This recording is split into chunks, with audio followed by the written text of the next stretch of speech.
de neuf chez Panini en octobre? Plein de choses. Panini nous gâte. On sent qu'il y a bientôt des fêtes de fin d'année qui se préparent. Alors, à ne pas rater dans la collection 100%, le Spider-Man de Brian Michael Bendis et Sarah Pichelli. Qu'est-ce que c'est que ce Spider-Man? C'est tout simplement la nouvelle série post-Secret Wars avec Miles Morales dans l'univers unifié, si vous voulez. Marvel, la fusion de tous les univers. Donc il y a deux Spider-Man, il y a Peter Parker et Miles Morales. Sarah Pichelli revient au dessin, c'est somptueux, chaque page est magnifique, ces personnages sont vraiment d'une élégance folle, le trait d'une pureté incroyable.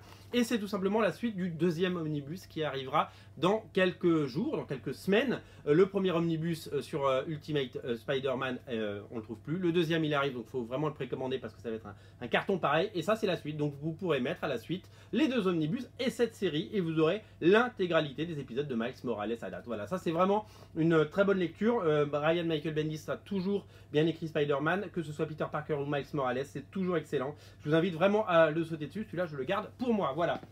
C'est dit. Toujours dans cette même collection et toujours après Secret Wars, ne ratez pas les Extraordinary X-Men de Humberto Ramos et Jeff Lemire. Ils ont fait un run de quoi, d'une vingtaine de numéros, je crois. En tout, Jeff Lemire en tout cas, parce qu'Humberto Ramos a fait deux arcs. Le premier est certainement le meilleur. Le deuxième était sur Apocalypse, souvenez-vous. Les premiers épisodes étaient très très bien de Jeff Lemire sur Extraordinary X-Men. Après, c'est devenu beaucoup moins bien. Mais en tout cas, ça vaut l'achat, ça vaut le coup d'acheter ce bouquin parce que vous avez à l'intérieur les 5 premiers numéros, le premier arc d'Extraordinary X-Men. C'est très beau, c'est très chouette et ce renouveau des X-Men était vraiment assez intéressant. Voilà, donc moi je vous recommande vivement la lecture de ce comics Extraordinary X-Men disponible toujours dans cette collection 100%. Le Old Logan post-Secret Wars toujours. Jeff Lemire a remplacé Brian Michael Bendis, mais le dessinateur est le même, c'est Andrea Sorrentino. Donc voilà, donc ça y est, le Old Logan, ça y est, il est dans l'univers normal. Fini le futur apocalyptique, fini Secret Wars, il est arrivé et il a remplacé le bon vieux Logan, notre vrai Wolverine. Enfin, le bon vieux Logan n'a pas remplacé, enfin, vous voyez ce que je veux dire.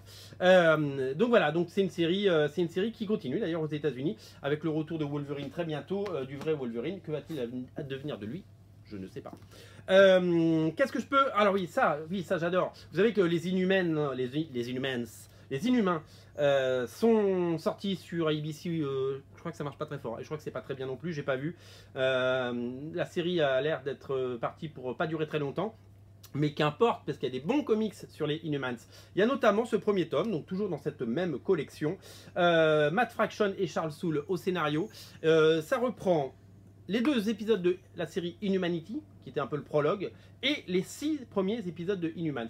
Alors au niveau artiste, c'est une orgie, hein, c'est une orgie totale, puisqu'on a quand même Olivier Coipel qui dessine Inhumanity. On a Nick Bradshaw qui dessine le deuxième épisode, et ça c'est magnifique, parce que Nick Bradshaw c'est génial. On a Joey Madureira qui avait relancé la série Inhuman par Charles Soule. Alors ça c'est...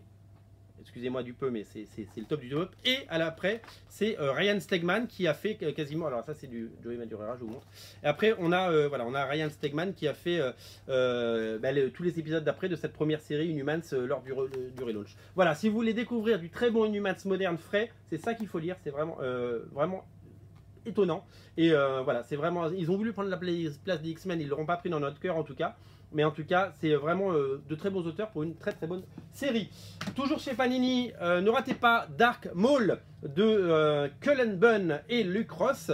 Dark Maul, ce personnage complètement sous-exploité dans La Menace Fantôme, qui est devenu culte malgré ses 4 minutes à l'écran et malgré le fait qu'il se soit fait latter la gueule.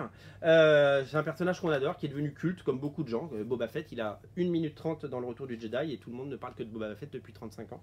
Donc comme quoi tout arrive. Voilà, donc le comics original sur Dark Maul, il est bien entendu sur originalcomics.fr. De retour en stock parce que le film sort la semaine prochaine je crois. Kingsman, nouvelle couverture, toujours Mark Millar, toujours Dave Gibbons.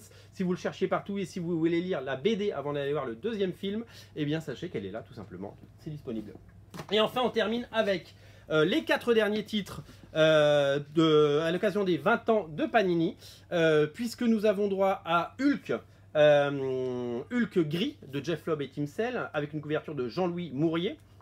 Voilà, donc c'est des Français, je vous rappelle le principe, c'est des Français qui ont fait des couvertures. Les Gardiens de la Galaxie, donc ça a repris les épisodes, le premier arc de Brian Michael Bendis et Steve McNiven avec une couverture d'Olivier Vatine, Monsieur Olivier Vatine, excusez du peu. Les Avengers de, je crois que c'était quand les Avengers se séparent, hein, oui voilà c'est ça. C'est les Avengers de Brian Michael Bendis et David Finch avec une couverture de Didier Tarquin, le dessinateur de Landfeust. Et on termine avec un chef-d'œuvre, c'est le Fantastic Four 1, 2, 3, 4 de Grant Morrison et Jaeli. C'est un comics qui était plus, on ne trouvait plus hein, chez Panini. Réédité avec une magnifique couverture de Dennis Barjam. Voilà, beaucoup de choses. J'ai tenu mes promesses. Il y a énormément de choses cette semaine sur originalcomics.fr. Faites votre choix, faites-vous plaisir. Tout est dispo. À vous de jouer.